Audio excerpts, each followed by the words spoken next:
बड़ी खबर आ रही है। आपको बता दें कि शिमला में शानन पावर प्रोजेक्ट को लेकर बड़ी बैठक सीएम सुक्खू और केंद्रीय मंत्री मनोहर लाल खट्टर के बीच हुई है। आपको बता दें कि शानन पावर प्रोजेक्ट और बीवीएम पर इस बैठक में चर्चा हुई है। हिमाचल ने पंजाब से शानन प्रोजेक्ट और बीवीएमबी से जो बकाया राशि है 4000 करोड़ की एरियर की जो है वो मांग की है। ये अहम बैठक जो है केंद्रीय मंत्री मनोहर लाल खट्टर और सीएम सुक्खू के बीच हुई है। शिमला से इस वक्त की बड़ी खबर आपको बता दें कि केंद्रीय मंत्री मनोहर लाल खट्टर जो हैं वो शिमला में हैं और सीएम सुक्खू से उन्होंने मुलाकात की और इस मामले पर केंद्र की मदद मांगी है। बीवीएमबी से बकाया राशि जो है 4000 करोड़ की वो भी वापस मांगी है। साहब का बहुत बहुत धन्यवाद करता हूं कि मंत्री जी हिमाचल प्रदेश में आए।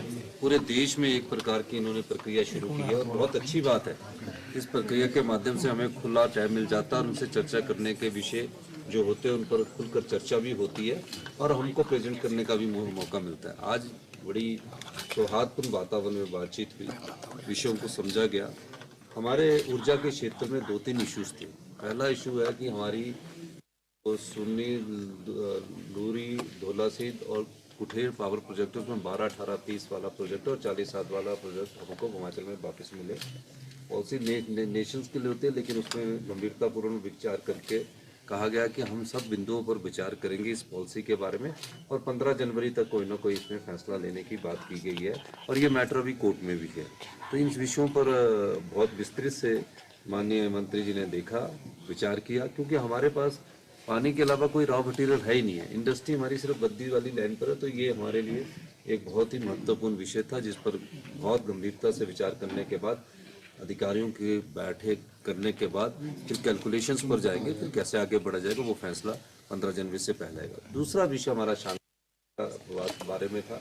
शानन प्रोजेक्ट के बारे में हमने माननीय मंत्री जी से अनुरोध किया, जो कानून के तहत 1966 का जो रीऑर्गेनाइजेशन एक्ट है उसके तहत जो कानून बना है उस कानून के दायरे के तहत आप भी एक सुप्रीम कोर्ट में एफिडेविट दीजिए। पंजाब सुप्रीम कोर्ट गया हुआ है, क्योंकि जो हमारा शानन पावर प्रोजेक्ट था वो ओल्ड हिमाचल में था। तो मर्जर जो हमारा हुआ था 1966 में जो एरिया थे वो उसका पार्ट ही नहीं था। तो माननीय मंत्री जी ने दिशा निर्देश दिए कि मुझे उस एक्ट की कॉपी पढ़ाई जाए और जो उस समय के एक्ट के हिसाब से ही अपना एफिडेविट देंगे। और पंजाब ने जो क्लेम किया है वो गलत क्लेम किया। पंजाब भी हमारा भाई है, लेकिन उनसे हम चाहेंगे कि जो एक्ट की मूल विचार है उसको उसमें सम्मिलित किया जाए। तीसरा बीबीएमबी से रिलेटेड था और बड़ी अच्छी बात ये हुई कि बीबीएमबी के एरिया से रिलेटेड था। 7.19 हिस्सा जो है, जो पिछले 13 साल से सुप्रीम कोर्ट में हमारा फंसा हुआ है, उसमें ये कहा गया कि पंजाब ने कुछ ऑब्जेक्शन किया है, लेकिन एक बैठक की जाएगी जिसमें हरियाणा, पंजाब, राजस्थान सब लोगों को सम्मिलित करके उस बैठक के बाद ये किया जाएगा कि वो हमको एरिया किस रूम में बिजली के रूम में देते, इस विषय में था। और चौथा बीबीएमबी में जो हम अपना क्रूज चला रहे हैं, शिकारा चला रहे हैं, टूरिज्म एक्टिविटीज जो बढ़ा रहे हैं, और जो बीबीएमबी में हमें पानी लेने के लिए एनओसी लेना पड़ता था कि पानी की कोई स्कीम बननी है पीने के पानी के लिए 200 लोगों के लिए, तो एनओसी लेना पड़ता। उस पर बड़ी सार्थक विचार आए और उन्होंने कहा कि इस प्रकार की किसी की जरूरत नहीं है और इस पर वो फैसला करेंगे। ये 3 विषय ऊर्जा से संबंधित है। बाकी जो भारत सरकार से RDSS की स्कीम है उसकी प्रोग्रेस के बारे में बात की गई, उसमें हम थोड़ा सा हमारे स्लो है, जिसके बारे में माननीय मंत्री जी ने दिशा निर्देश दिए कि इसको तुरंत प्रभाव से आप करिए ताकि मैं आपको और पैसा दे सकूं। ये बात सही है कि हमने थोड़ा सा उसमें स्लो है। और माननीय हमारे शहरी विकास मंत्री विक्रमादित्य जी ने भी कुछ बातें उसमें रखी कि अभी जो हाउसिंग से रिलेटेड है, तो हाउसिंग से रिलेटिंग में हमारे इंडिकेटर्स काफ़ी अच्छे हैं और कुछ एक MOU करना है हमें, जो आवास योजना का भी करना है, PMY2 का करना है।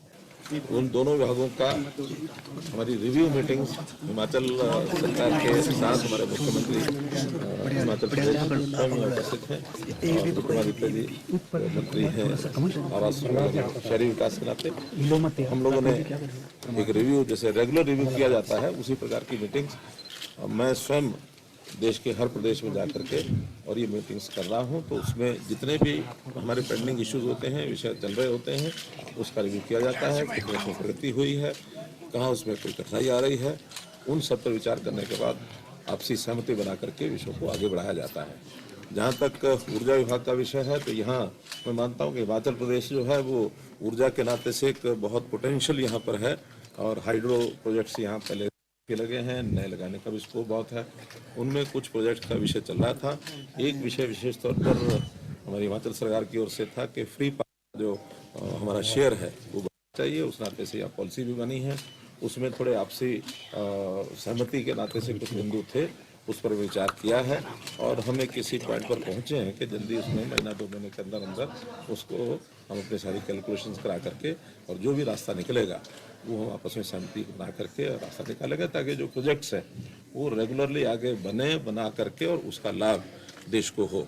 आखिर तो ये विषय आगे बढ़ाना इसलिए आवश्यक होता है कि प्रदेश के भी हित में, देश के भी हित में, जनता के भी हित में इन सारी चीज़ों को आगे बढ़ाना हमारी प्राथमिकता होती है। इसी प्रकार अन्य भी जो पावर के जो इश्यूज हैं, जैसे यहाँ ट्रांसमिशन लाइन के नाते से RDSS का विषय है, जो रेगुलर विषय है जो चलने वाले हैं, कुछ हम सब्सिडी ग्रांट्स जो होते हैं उसमें कितना पहुँच गया, कितना रह गया, ये सब विषय करते हैं। इसी प्रकार जो हमारा आवासीय और शहरी विकास मामलों का जो विभाग है उसमें भी जैसे PMAY है, स्वच्छ भारत मिशन है, ये हमारा अमृत है, ऐसे विषयों पर भी रेगुलर काम चलते हैं और उसमें कितना काम हो गया, कौन कौन से शहर कवर हो गए। हमारी जो प्लान 1 था, चाहे वो प्रधानमंत्री आवास योजना है या अमृत 1 है, उसके कुछ टारगेट्स पूरे हुए हैं। अब नए भी अमृत 2 और प्रधानमंत्री आवास योजना अर्बन 2 ये भी आ गए हैं, उसके टारगेट भी हमको तय करने हैं। उन सब विषयों पर भी हमने खुल करके चर्चा की है। जो प्रदेश की ओर से विषय थे उसको हमने सॉल्व करने के लिए इनको कुछ आश्वासन दिया, और जो प्रदेश की ओर से विषय आते हैं वो केंद्र से जो भी अपेक्षाएं होती हैं उसको पूरा करने के लिए कुछ